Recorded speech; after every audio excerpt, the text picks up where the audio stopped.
La maison Escargone est l'une des premières œuvres de l'agence Trévivant. Située à Saint-Quentin-sur-le-Homme, cette maison de forme escargonale est le résultat des esquisses que Maud, l'architecte chargé du projet, avait en tête et des envies d'Anne-Sophie qui souhaitait construire sa maison. Une maison aux airs de cabane qui est connectée à l'extérieur pour cette grande amoureuse de la nature. Nous avons rencontré Anne-Sophie et Maud qui nous racontent l'histoire de la maison et du chantier participatif.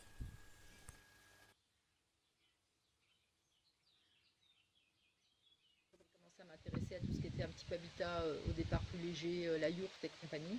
Et puis par hasard, je suis tombée sur ces maisons en bottes de paille et ça m'a vraiment tout de suite convaincue parce que ça alliait à la fois des techniques ancestrales d'utilisation de la paille et de la terre et du bois avec des méthodes un peu plus modernes. J'ai contacté Habitat Végétal et une association qui construit des maisons en bottes de paille selon la technique CST. Puis rapidement, ils m'ont mis en lien avec Maude, architecte. J'ai rapidement rencontré. On me proposait un projet autour d'une maison un peu en forme d'escargot, que je trouvais vraiment super intéressant. La maison Escargone, je crois qu'on a commencé à y penser en 2013. C'était suite à l'ensemble des chantiers participatifs que j'ai réalisés avec la technique CST, cellule sous tension, qui a été inventée par Tom Raven et qui a formé plusieurs constructeurs, enfin accompagnateurs à l'autoconstruction, comme Mathieu.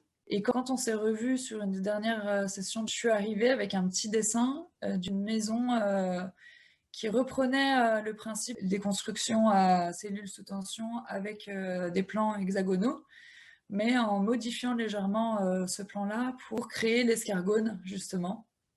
C'est-à-dire que chacun des segments de l'hexagone était rallongé d'une botte de paille, donc d'un module d'environ 90 cm, pour s'élargir et créer justement le plan escargonal. Donc c'est un mix entre l'escargot et l'hexagone. Je voulais vraiment une maison dedans-dehors. J'ai fait des cabanes depuis que j'étais toute petite et j'avais toujours dans cette idée que ma maison, ça serait une cabane. Je voulais quelque chose de petit pour différentes raisons. D'abord parce que je vis avec mon fils et que j'avais pas envie d'avoir quelque chose d'immense, parce que ça rejoignait aussi des principes écologiques. Le programme n'était pas très original, on va dire, mais après, ce qui était très spécifique, c'était l'utilisation de ressources hyper locales, notamment le hérisson pour poser la dalle en bois a été fait en coquillage. La terre qui a été utilisée pour les enduits venait du terrain. Paille, pareil, elle venait de l'agriculteur du coin. Et de ressources naturelles, avec très peu d'émissions de gaz à effet de serre à la construction, très peu d'émissions de composés organiques volatiles pour que l'ensemble des espaces intérieurs soient sains. Et après, il y avait ce souhait aussi d'être dans un espace où on lit l'ensemble du volume, c'est-à-dire que on a un espace qui est assez ouvert, assez haut sous plafond, des angles qui ne sont pas octogonaux et parfois même des courbes.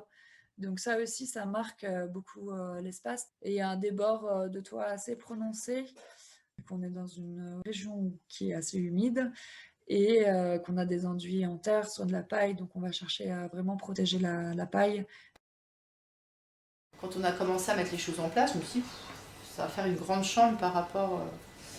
Et donc, ok, super, on va la diminuer. Donc j'étais toute contente de notre idée. Et le charpentier est arrivé. Et je lui dis, ouais, t'as vu, on a repoussé le mur et tout ça. Il me fait super. Et la poutre, je la mets où? Parce que la poutre, en fait, elle était prévue pour être ici, juste.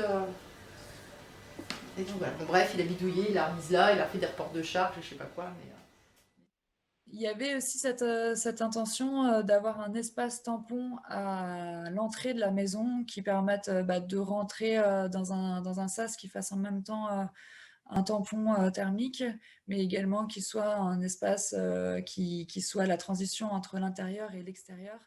Et on gère un peu la gestion d'eau potable en essayant de limiter sa consommation donc, grâce aux toilettes sèches. Et on a installé aussi un système de phytoépuration avec Sabine, qui était également accompagnatrice à l'autoconstruction pour l'implantation des systèmes de phytoépuration. Avec donc un système d'épuration qui ne prend pas en compte les eaux vannes, donc on traite seulement les eaux grises. L'association Habitat Végétal le fait de chantier participatif. Et moi, l'idée, c'était de faire ma maison pour des questions de coût, pour des questions d'envie, parce que je pense que c'est vraiment c'est une aventure particulière. Hein. Construire sa maison, c'est pas rien. C'est aussi se réapproprier des savoirs qu'on a oubliés. Et ouais, ce chantier participatif, il y en a eu 2. En fait, il y a eu 2 chantiers de 3 semaines qui ont été réalisés à 15 jours d'intervalle. Intense pour moi surtout parce que je faisais la gestion de l'intendance. Je voulais absolument participer aussi au chantier. Donc, mais ça a été un grand moment, ouais. Un moment très très fort au niveau humain. Et puis de se rendre compte que finalement, des groupes de gens qui n'ont pas forcément de connaissances particulières dans la construction, mais menés par quelqu'un qui sait, et sont capables de faire ça, quoi. Sont capables de construire des fondations, des murs, une charpente. Je me suis inscrite au chantier participatif en tant que bénévole. Et donc, dès le début, j'ai été amenée à construire de mes propres mains les dessins que j'avais réalisés quelques mois auparavant. J'adore ma maison, j'adore y vivre. Je pense que mon fils peut témoigner de la même chose. C'est vraiment un espace qui est très cosy. C'est ce que je recherchais. Je recherchais quelque chose de cocooning à l'intérieur qui donne sur un espace extérieur très ouvert et très agréable. Elle a le mérite d'être comme elle est. Elle est aussi le résultat,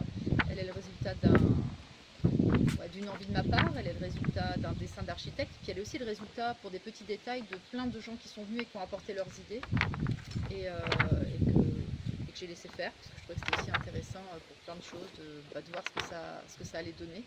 Et je pense que le résultat est vraiment super intéressant.